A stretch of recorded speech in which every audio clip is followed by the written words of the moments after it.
everyone, and welcome back to the CoachCon podcast. We are now up to episode 17. Today's guest is someone that I've looked up to and admired for a long time. We are joined by Helmi Dneni, a coach based in Northern Ireland who's made the transition from a competitive physique athlete to being a full-time online coach, helping men regain control of their training, mindset, and nutrition. He helps clients gain year-round control of nutrition, unlocking consistency, developing a stronger mindset, and not just someone that looks good, they perform good as well. So in this episode, we're going into the mindset of what it takes to stay locked in, the shift from chasing only aesthetics to performance and longevity, the challenge of building an online business and how training becomes therapy when life gets a little bit on top of you. So Helmi, welcome. Thank you very much for coming on. Absolute pleasure. That introduction was sleek. I love that, mate. I've been practicing it. I've been practicing. I want to impress you. I don't want to upset you, so I thought I'll get it right. But no, thanks for coming on, mate. And I know we're gonna get a lot out of this, even myself personally. I know from the conversations we've had over the last probably coming up to 18 months how helpful you've been to me. So getting you to come in for a podcast for 30, 40 minutes is going to be invaluable, not only for me, selfishly for myself, but also for the folks that are going to tune in and listen. So Helmi, tell us how you first got into training. What was the moment you realised you wanted to become more than just a typical gym bro, gym goer? Yeah, so funny enough, Colin, I wasn't the type of person that, this is something that I've always wanted to do. It sort of happened mistakenly, funny enough. So growing up, I always played football, or if you're from the States, soccer. So I always played soccer growing up. And I got to the age of 16 and my sister had said to me that she had booked a spin class in a gym that she was unfamiliar with.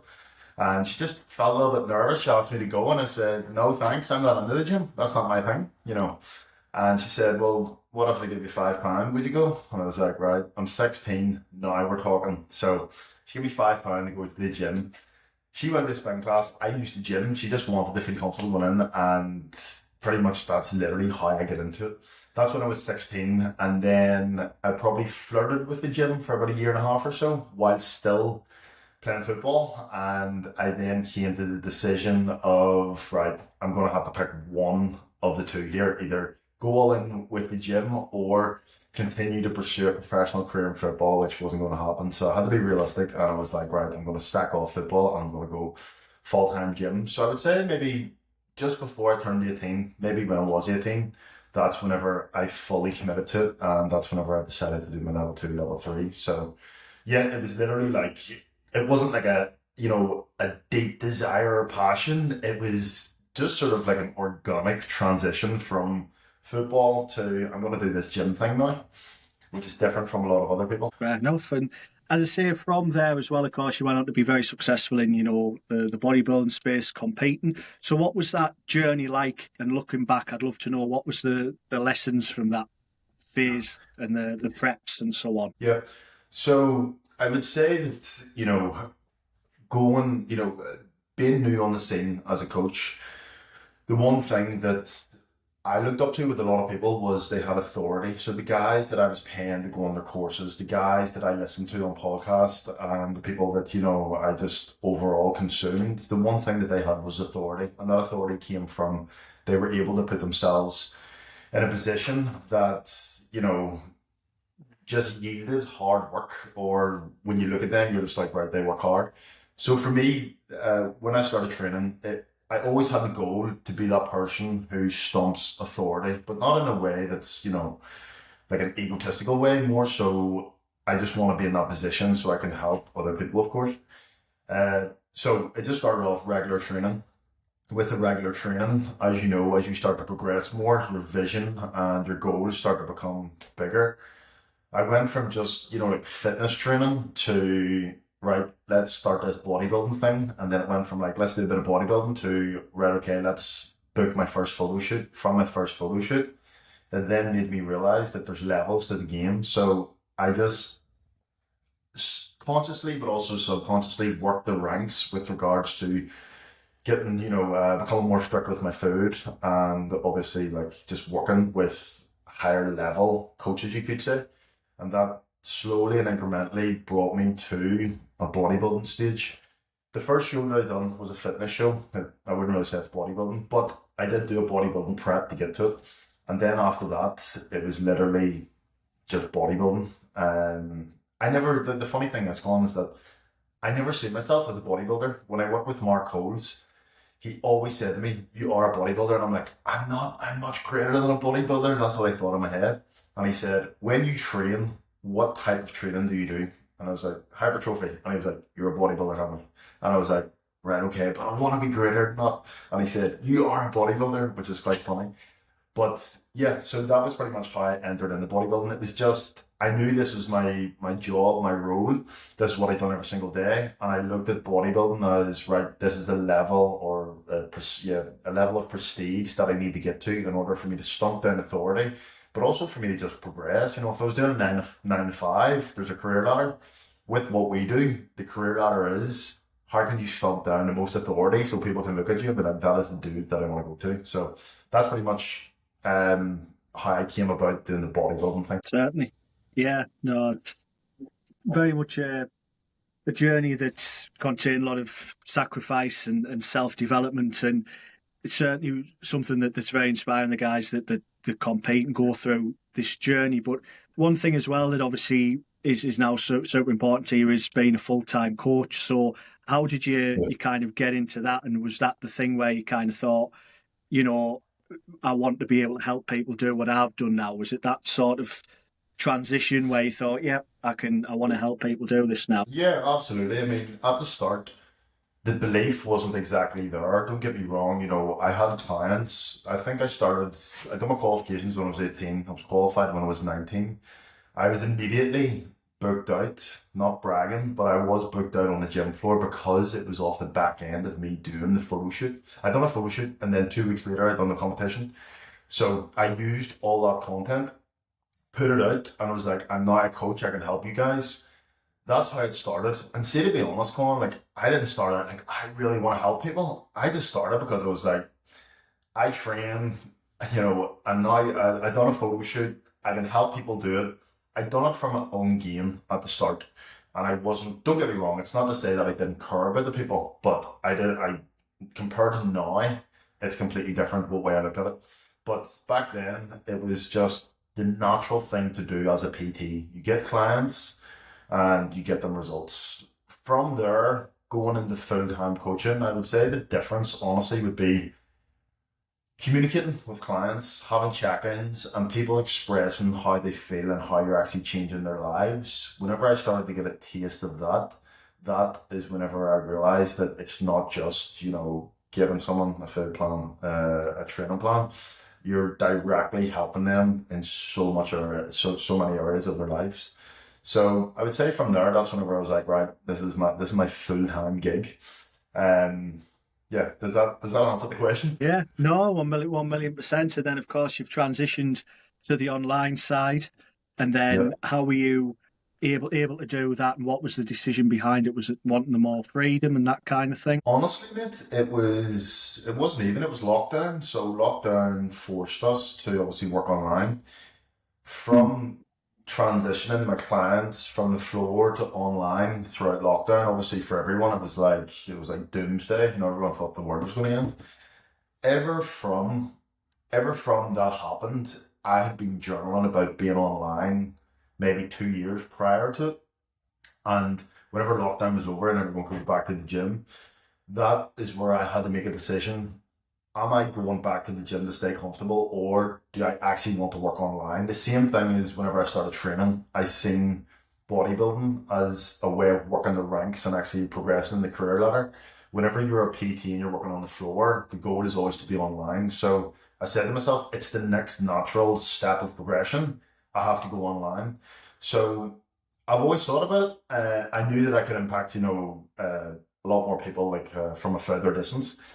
And it was just, don't get me wrong, it wasn't natural because lockdown sort of forced me there. But in terms of making the decision to go fully online, I felt like it was 100% the right move. Yeah, it's a complete thing as well. It's a complete different job. Like working on the floor and working online is, as much as they look the same on paper, it is completely different in terms of how you have to serve your clients. how you have to actually construct your day. So yeah, that's that, brother. Yeah, that's it. It is. It's very much two different jobs and two different roles that as I say, very much online at the moment, but I'm still doing a bit on the gym floor just to kind of keep me hand. And any long-term clients that I've had, it's Yeah. just a pleasure to kind of do the job and have them there on the gym floor. But one thing that I'm very keen to get into today with you as well is obviously like your mindset and your discipline. What are the key habits that you have day to day that keep you in shape, on top of your game, successful in business? What are the standards, if you like, that you have every day? Yeah. So the first thing is promoting domestic violence, which gives me a big surge of, I'm joking. So I would say, I would say from the first, from I wake up in the morning, getting up on your first alarm clock, I would say that obviously, screams discipline. After that, I always make it my thing to do 50 push-ups. It's funny because when I'm doing them now, my son is sort of like on my back, and not even to add more weight, progressive overload, nothing like that. He just finds it hilarious that I'm doing 50 push-ups. So I do 50 push-ups, and I also do a cold shower.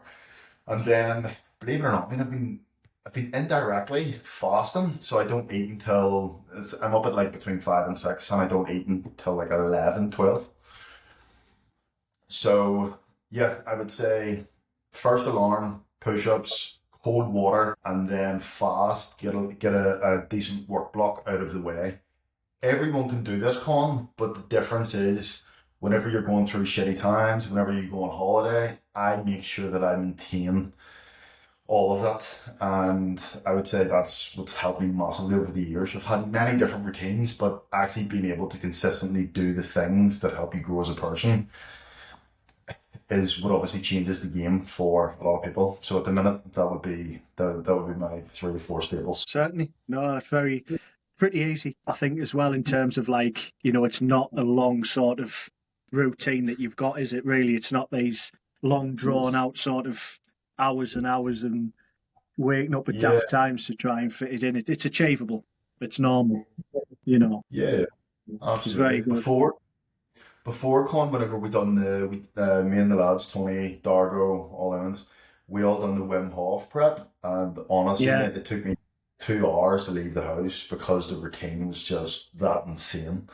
I mean, I had to do it to realize that it was just stupid, but that routine in comparison to now is like selfish in comparison to like business and helping other people. The difference is insane, mate. You're talking 2 hours Yeah. against 30 minutes here. Yeah. Just quickly touching on that Wim Hof thing. I haven't got this written down. It's funny you mention it, but with that, I kind of remember you saying at the time it wasn't even that. Not that it wasn't that good, but it wasn't the challenge you thought, was it? It wasn't like quite as you kind of over prepared. Yeah, absolutely. So we were like, me and the lads, we were smashing 30-minute plus ice baths. And when we went, we were paired up with, like 60, 70-year-olds who just wanted to go on a little retreat to pretty much meet new people and push themselves a little bit out of the comfort zone. Whereas we thought we were going, we thought we were going in the Hell Week, Navy SEAL type of shit. We got there and it just wasn't what we thought it was going to be. So yeah, I feel like obviously that comes down to the marketing side of things and just Wim Hof's reputation. Anyone that hears Wim Hof, you think you're going to because of his world records. Do you know what I mean? But obviously, it's just been commercialized so much that it's actually called Wim Soft now. So there we go, mate. Yeah, I thought that was interesting that because I remember the posts at the time that you did, and I thought they don't even look like they're bothered. They're just getting on with it. You'd over prepared, but yeah. Just sort of mention that one. So we'll get quickly into that one. So, in terms of your training now, is that any different from when you were competing and doing everything like that, or are you still pretty similar?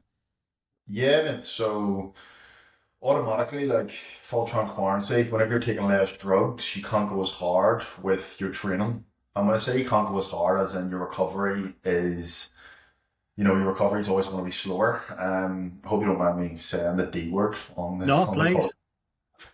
Because obviously it was on the road to go pro, my protocol for performance enhancements were insane. So in terms of like how hard and heavy, don't get me wrong, Colin, I still go hard and heavy. I still train 5 days a week, but my typical session before would have been like 2 hours 15. And because I was lifting so heavy, going from set to set, it took me, you're averaging about 14 minutes, guys, which is very long. Like I would say 4 to 6 now is a sweet spot.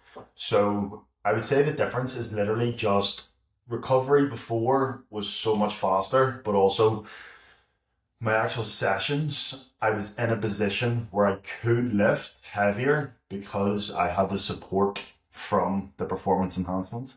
But for now, mate, like still training 5 days a week, still hitting it hard, still hitting it heavy, but just on a different level, a more maintainable level now. Like I couldn't travel before, whereas now I can, like I was in Dubai last month, I can just crack out hotel sessions. So yeah, I would say now it's more lifestyle, but it's still bodybuilding. It still is intense, but it's just not the way it was before. Like I can actually be a full-time coach and train. Yeah.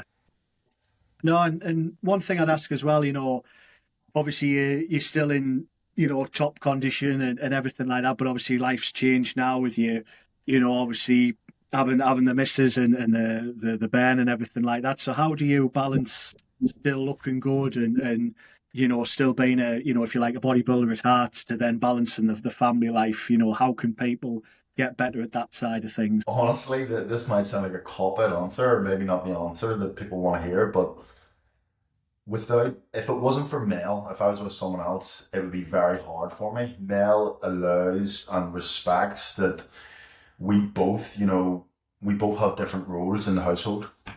And for me, it's like my routine has changed nowhere near as much as Mel's. Mel's routine has completely shifted, where she just, she's fully devoted to our son Isaiah. So for me, I would say, don't get me wrong now, things have changed in a sense that I will be around a little bit more, but for the most part, I would say that it's more so when you're training, Colin, like taking risks when I didn't have a son compared to having a son is different. And I know that sounds silly, but training now, I also consider longevity. I consider my son. It sounds silly, but I would say that will be the main difference. In terms of me getting to train, like there's no issues there because Mel's so understanding. She understands that it's my job.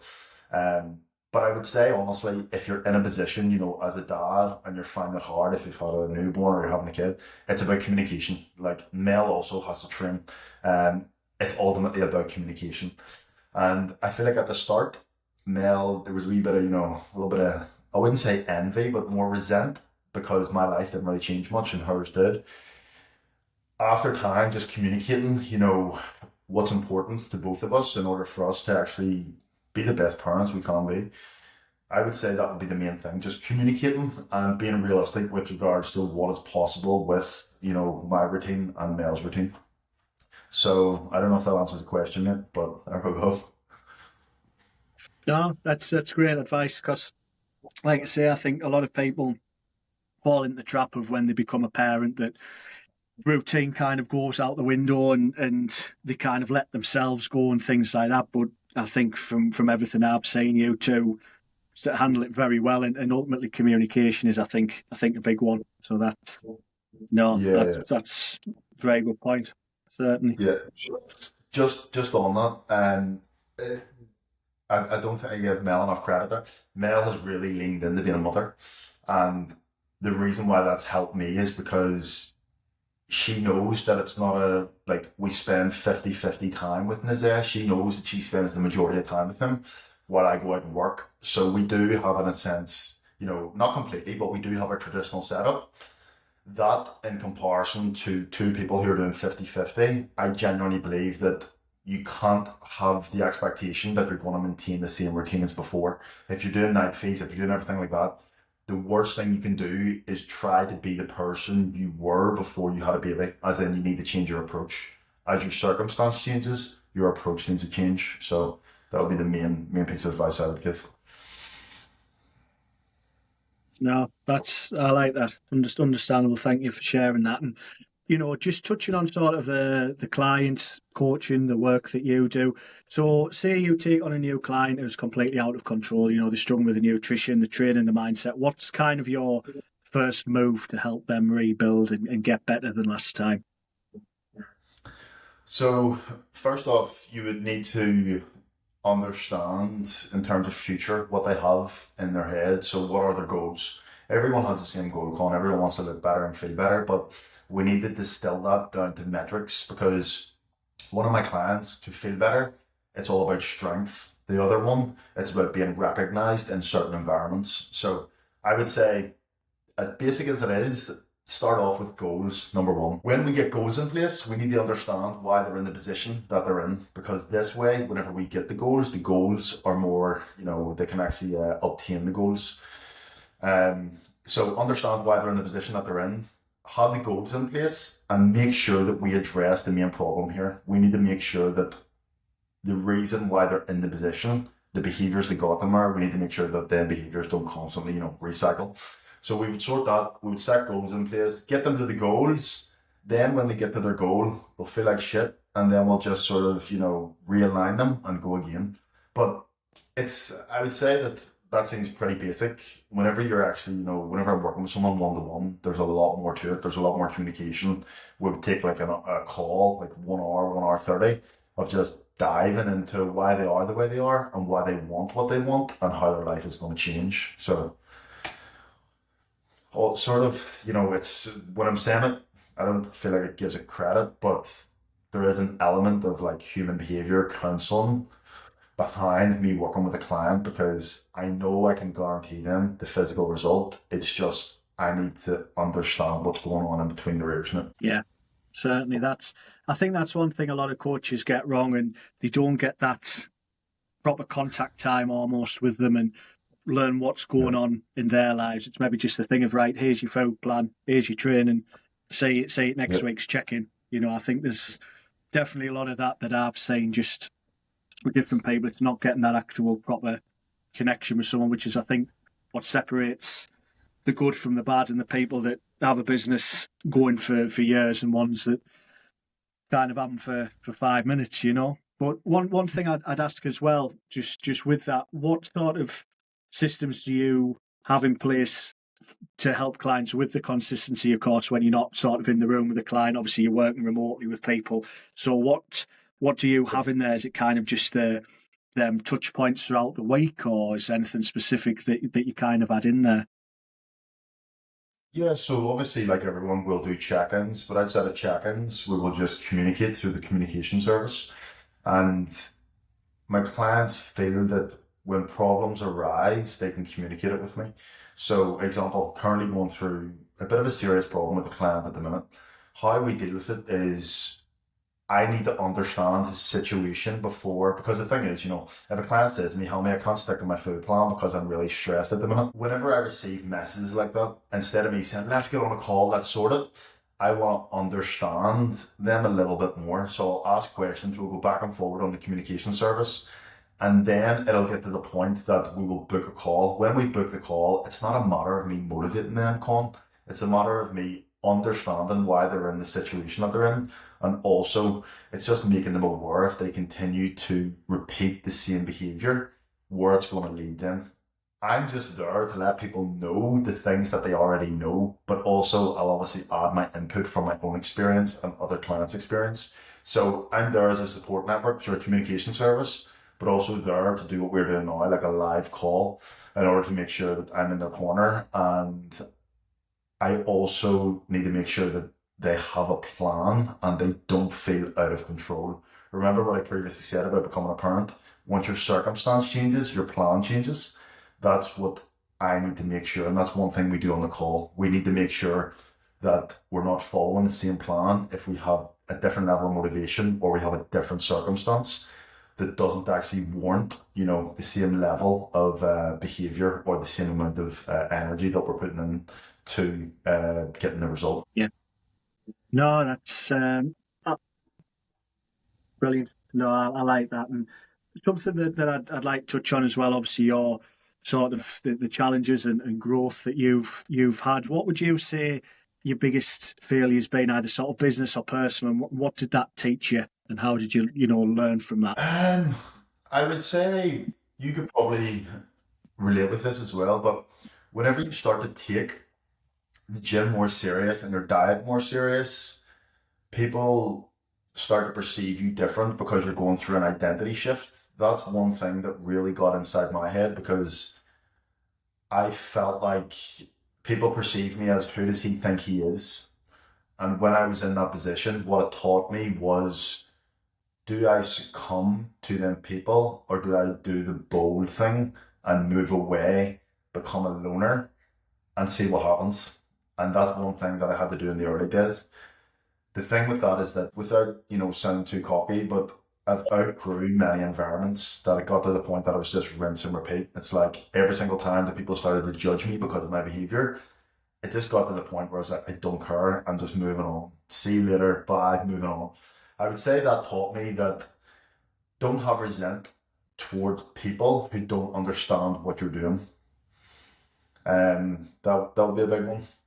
Another one would be just the ability to continue with obtaining a goal whenever you have outside stuff going on. So whenever you have family problems, whenever you have relationship problems, whenever you have identity crisis problems, your ability to just continue to that goal, for me, has taught me so much. It's taught me that I'm always in control if I devote the time and energy to, how could I say this? So whenever I'm going through that sort of period, if I journal my thoughts and I continue with the one goal in mind, it teaches me that I'm always in control. The only way that I'm not in control is when I listen to my irrational thoughts. But when I journal, it's like that is the complete truth. So I would say that's taught me a lot in terms of whenever I put my mind to something and I have a good enough reason to achieve it, I'll do whatever it takes to do it, and I have the ability to do it. What other lessons have we got? I mean, I would say they're probably the two main ones. From an outsider looking in, would you say there's any, like, is there any adversity that you can see from my life that I've pushed through, or would you say that that's it covered? No, honestly, it's, as I say, any time that I kind of communicate with you or say anything on Instagram, I always think sort of how well you're doing. Obviously, your coaching business, your results, obviously your own training, physique, and I just kind of Yeah. think, that's kind of what I'm working towards, and it sort of inspires me to push on. And one thing for myself, I'm sure you'll agree with, you've got to be kind of mindful as well of in a way, like who you're following on social media, like what you're kind of feeding yourself every time you open it up. I mean, we know that whether we like it or not, we have to be on Instagram communicating content, things like that. But you've got to be mindful of like who's on there, and just who you're following. It's just got to be stuff that inspires you, and I think with everyone that I follow, they're either, friend, things like that, or someone who's inspiring us, things like that. It's not just stuff for the sake of it. I've not got sort of news on there and, general rubbish and gossip. It's kind of, if I open it 9 times out of 10, it's going to be pretty useful. Absolutely, yeah. I think It's that's just the helping thing. the environment that you're in. It's getting that balance and making sure that what you're consuming is aligned with the person you want to be in the future. So pretty straightforward, man. Yeah, certainly. 1,000,000%. So just a few quick fire questions just before we wrap this up. So what is your favourite lift in the gym? What's your go-to? What do you like the most? Dumbbell chest press. Fair enough. So And one nutrition habit that's a non-negotiable for yourself? would be stick to your food plan.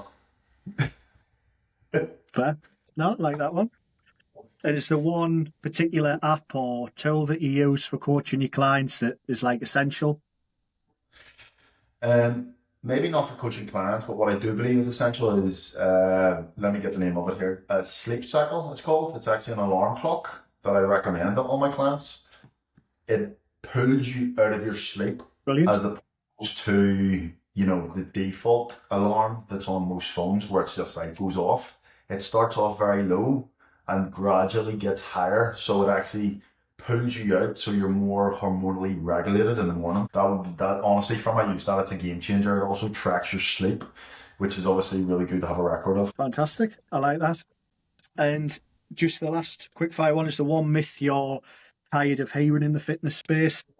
Oh, um, I would say a lot of coaches bang out the whole volume, the density, comparison of food. That Yeah. I feel like that is insane. But in terms of this, fuck, I don't know, Colin. I mean, a lot of people talk a lot of shit about a lot of things. Myths. I can't think of anything top of mind at the minute.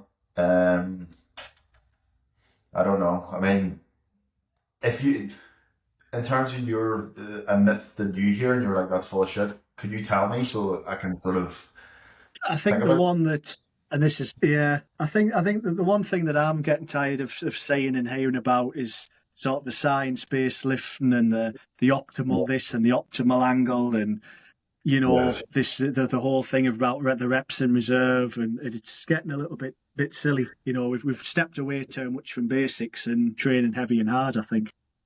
Yeah, absolutely. Funny enough, there's a guy that I follow on Instagram.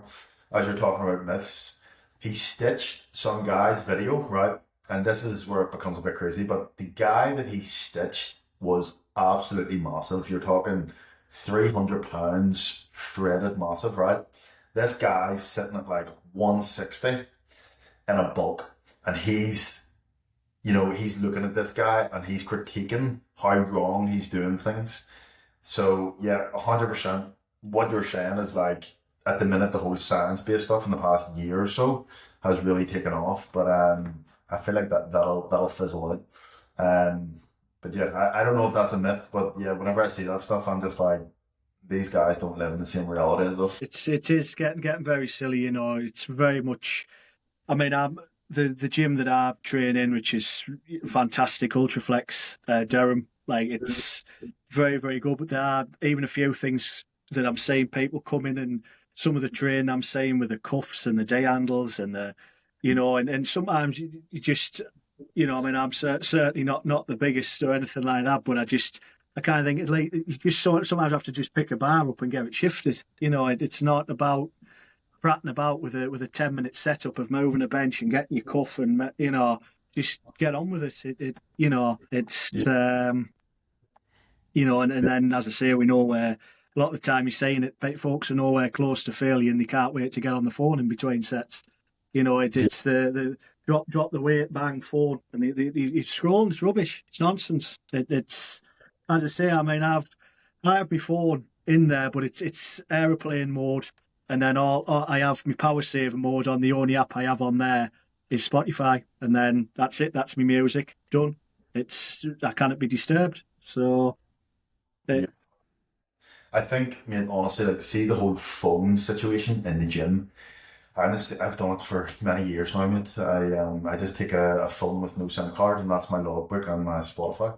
But honestly, come on, like yeah, the one thing that I would preach on this podcast that anyone can do is the people that have the most stress, the people that have the least amount of results, the people that aren't where they want to be, they are the people that are on their phone the most, and they're also the people that would benefit the most from getting the fuck off their phones when they're training. It's like, see the whole phone and training thing. It's nothing to do with being hardcore. It's to do with you owe it to yourself.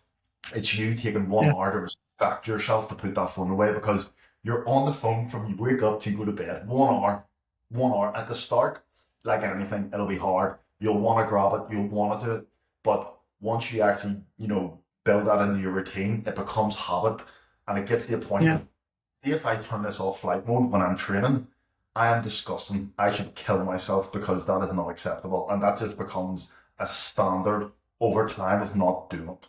And that's one thing I would say from this podcast: get the fuck off your phone when you're training. You don't need it. Yeah. That's going straight to a rail. Brilliant. It's as I say, it's quite right.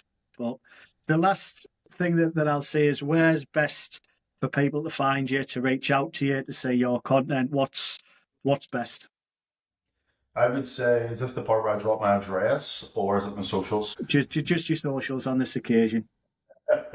So I would say Instagram. I would post the most on Instagram, and literally just Instagram. I stop YouTube, stop TikTok. Instagram would be the main place. So my handle is Helmi Dneni. There's not many people with that username, so you'll be able to work it out. But yeah, Instagram would be the main place. Fabulous. Well, Helmi, it's been an absolute pleasure. Thank you very much for coming on. Hopefully we'll get you back again at a later point and maybe have a little bit longer, go into maybe some more things around training and that kind of thing. But it's been an absolute pleasure to have you. Thank you very much for coming on. And yeah, guys, that was episode 17. That was Helmi Dneni. Thank you very much. Take care. Thank you very much, brother. Really appreciate it, Colin.